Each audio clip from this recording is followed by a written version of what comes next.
When I speak to business audiences or to student audiences about business design, about demand generation, about the asymmetric model of competition and value creation, I always devote at least a 20-minute module to the question of ethics in business.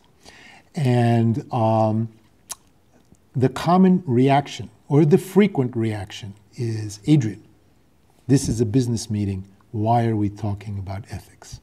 Great, great question. Stay with me. Let's see how we can work together to answer that question. For me, the model and the source of pragmatic thinking about business ethics is Andrei Sheptitsky, the Metropolitan of Western Ukraine, who led his church in that part of the world for the 4 decades leading up to World War II. He was an extraordinary person, deep belief, love for his parishioners, love for the people that he was responsible for, but also love for people of other faiths, people of other nationalities. Quite enigmatic, quite difficult to understand, quite an extraordinary person. Because he was not just deeply moral, he was not just deeply spiritual and ethical, he was not just a writer and a speaker on this topic, he was a pragmatic changer of reality. He helped to change the economic lives of the people who were in his care. He did a lot of great things in economics, in politics, in interfaith relationships. I'll focus just on the economics for now. There were a few unambiguous, clearly articulated principles that summarized the ethical bedrock of Sheptitsky's thinking.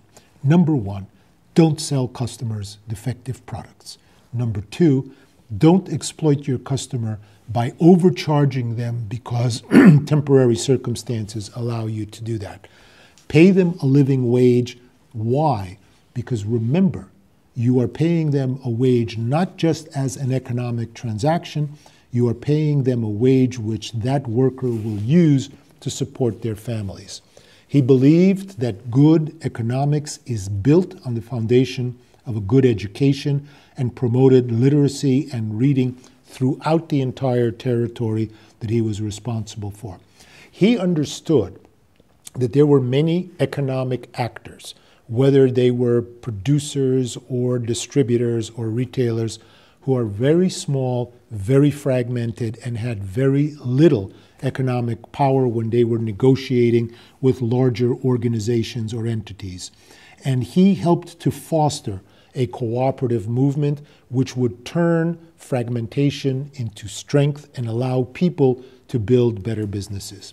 And finally, and very, very importantly, he believed that workers should do a great job because they owed that to their employers. But at the same time, he believed that workers should, in parallel, strive over time to become owners. Owners of their equipment, owners of their home, owners of their small businesses. This is in a nutshell, is Sheptitsky's thinking on economics. A few principles that led to extraordinary results. He helped to establish local banks co-owned by members who kept their savings there. By the First World War, there were over 500 financial cooperatives, credit unions, nearly half of which were led by the priests that worked under his leadership. Best economic practices were promulgated and spread to every village and every town because he knew that ideas mattered and he wanted to make the best ideas available to all the economic actors in the lands that he served. Every village, after his initiative, had a micro-library and reading room because, recall, without literacy, without education, economic development was a very tough task. And by World War II, Halichina, Western Ukraine, had achieved nearly 4,000 cooperatives in the arenas of distribution, in the arenas of production, in the arenas of financing and credit. This led to an extraordinary increase in the economic well-being and managerial and economic capability of the people who were under his care. Funny thing about ethics, there were only 6 principles that drove most of this behavior. If you think about DNA, there are only 4 nucleotides, yet these 4 nucleotides lead to an infinity of possibilities. If you have a very clear and unambiguous set of ethical principles that guide you in the running of your business, I think most people don't understand how great the possibilities are that can be achieved with that approach to business. Chарлly Mangel is Warren Buffett's partner. Chарлly Mangel is 96 years old, comes to work every day, and is a major driver of the long-term development of Berkshire Hathaway. What does Chарлly Mangel have to say about ethics and fair play in business? He is very unambiguous about this. He says you ought to have an internal compass. There should be all kinds of things that you won't do, even though they're perfectly legal. That's the way we try to operate.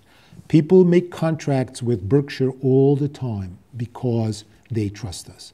It is absolutely the spirit of Sheptitsky, in the words of one of the greatest investors in investment history. Charlie said that character matters in investment and in life because honesty is not only the right thing to do morally, but it is the approach that will produce the greatest financial return. When people in business trust each other because they are honest, the efficiency that results from that trust improves the financial returns of that business. Now, for many people, ethics is a burden, an obstacle to creating phenomenal business success. It didn't stop Sheptitsky. Was it a barrier for Chарлly Mangel? Over a long period of time, Warren Buffett and Chарлly Mangel led Berkshire Hathaway to create $150 billion in value. In the last 10 years, that amount has increased to $450 billion in value. Ethics, a strong moral code, did not prevent Chарлly Mangel and Warren Buffett from building one of the most successful enterprises ever. They represent another way of thinking about business, another way which puts ethics first and uses it to provide a fair deal to customers, to employees, to suppliers.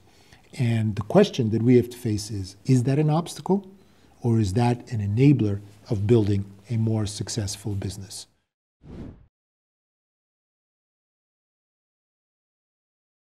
In 1982, in September, in Chicago, it was discovered that Tylenol was poisoned in many drugstores around the city. 7 people died. There was a panic. Many companies would have struggled and debated with this issue for days. Not James Burke, the CEO of Tylenol. For James Burke, it was clear. Somebody poisoned our product. Our product is killing people. We can't leave it out there. He made the decision to pull all Tylenol products off the shelves of all drugstores in the United States. You can imagine the feedback that he got and the opposition that he got about the cost to Johnson & Johnson of making that move. But for Burke, reality was clear.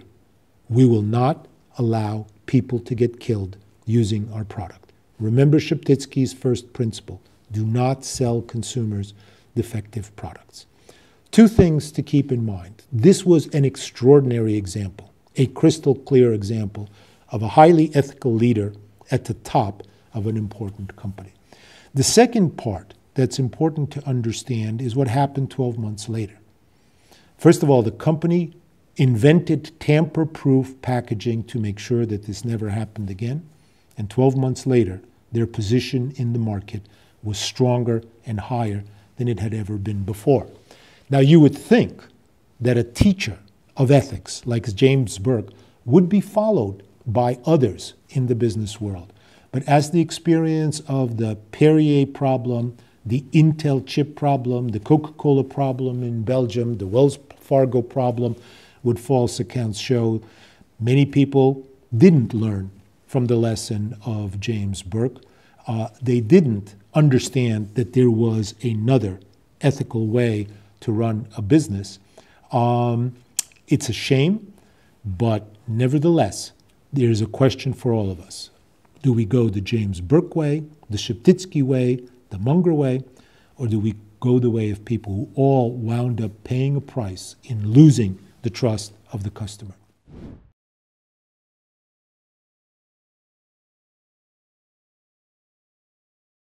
Jim Sinegal, one of my favorite people in business, was the founder of Costco, one of the most successful wholesale clubs in America. Jim Sinegal's approach to business, remember Sheptitsky's point on paying a living wage that allows you to support the development of the family. Jim Sinegal's approach to business was to pay his workers well, even though they worked in the retail domain. He paid his workers well. He covered their health care expenditures. And every year, Wall Street would say to Jim Sinegal, Jim, you're paying the workers too much. If you paid them less, you would make more money. And Jim Sinegal looked him back in the eye and said, you are wrong.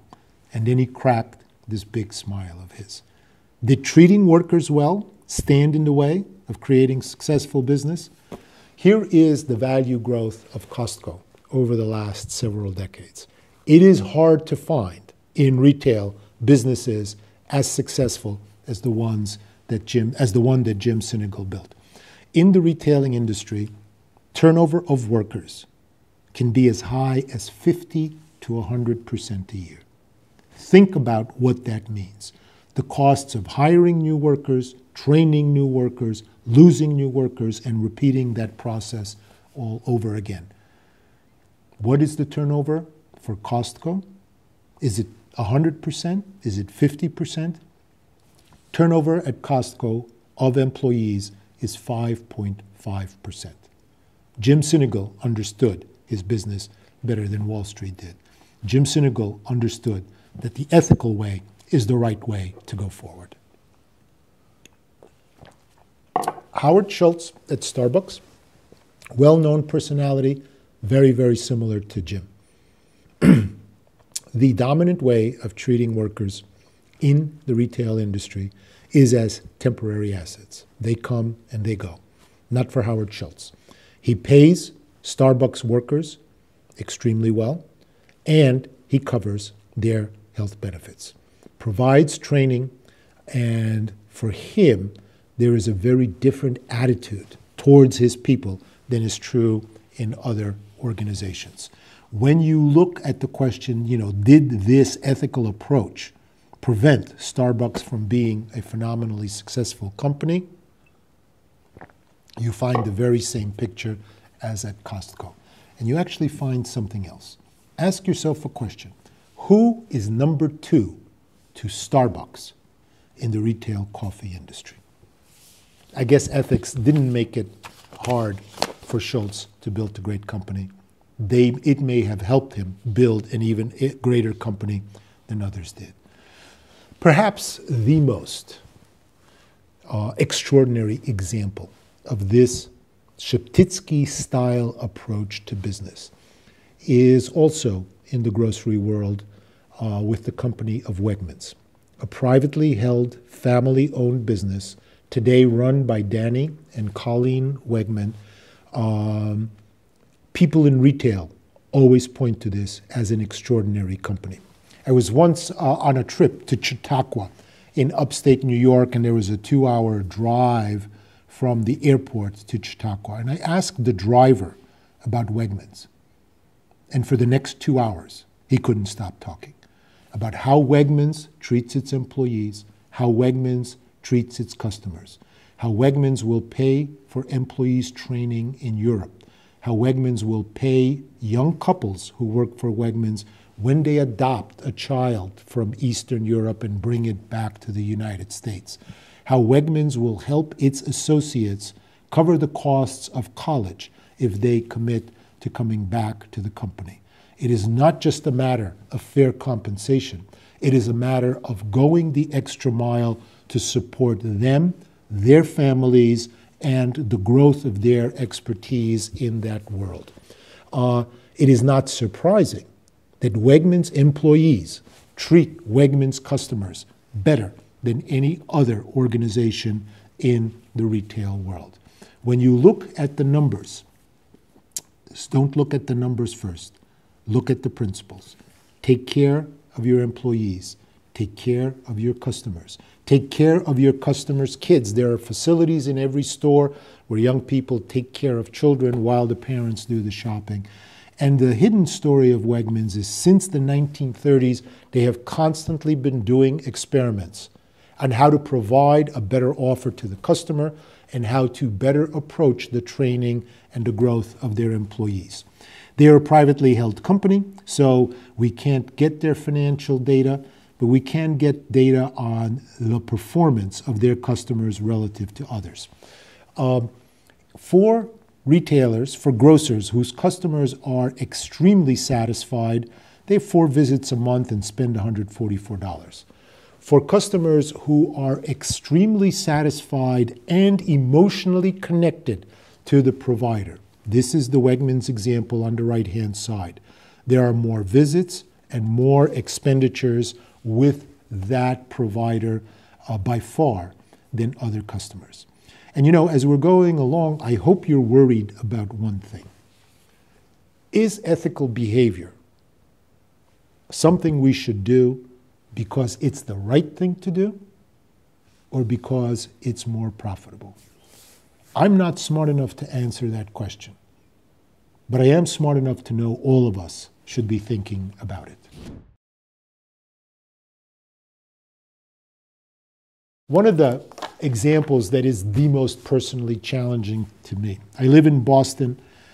In Malden, there is a factory, Malden Mills, owned by Aaron Firestein. There was a fire, destroyed the factory. Next day, Aaron Firestein got up and said, we're rebuilding the factory, but while we're rebuilding it, we will continue paying our employees so that they can support their families. Classic Sheptitsky behavior in the American Northeast. Charles Schwab in the financial world faced many, many difficult decisions that were of the following kind. Do I do the thing that's better for our business, or do I do the thing that's better for the customer? And every single time there was this economically difficult decision to make, he chose the second path. There were tough decisions. They were expensive decisions. They were James Burke-type decisions with Tylenol. But his compass, his ethical compass, was unwavering. And look at where Schwab is today over that entire period of time. Last 2 examples I'll focus on because they give us a way of very tangibly thinking about this. Scott Cook started Intuit because of all the difficulties he personally faced in doing the accounting for his taxes and his financing. And I once had an opportunity to talk with him at breakfast, and I said, you know, Scott, you must be incredibly good at focusing on your competitors to be this successful. And Scott laughed and he said, yeah, we do pay attention to our competitors, no question. We have to know what they're doing, how good they are, but it's really secondary. We spend 110% of our time worrying about doing the right thing for the customer. And he pointed out something that's very, very important. If your focus is on doing the right thing for the customer, charging them a fair price, adding value to them, that is a very pragmatic way, even if your mindset is not ethical at the outset, to help you develop your own set of ethical principles, because the customer can often help you get there. As in the other cases that we saw, was ethics an obstacle to Intuit's success? Not at all. In fact, it may have helped the company become much more effective than it otherwise would have been. The last very pragmatic question about ethics and the customer. When a Pixar film is done, a photo is made of everybody who participated in that. Very rare to find companies who are as focused on their employees and recognizing their employees' contribution to the success of the film. But behind this photograph is a common value shared by all the employees. Why did Pixar get started? The young people who started working at that company had a very, very simple thing to say. We want to create films that we would take our children and our families to see. Once you put it that way, ethics becomes a much, much easier thing to do, even in a tough industry like the motion picture industry. As a result, Pixar produces a unique type of film. It produces it consistently, and it has an unwaveringly clear picture of who it is trying to serve and the quality with which it is trying to serve that set of customers, which, by the way, is not just the kids, but also the parents.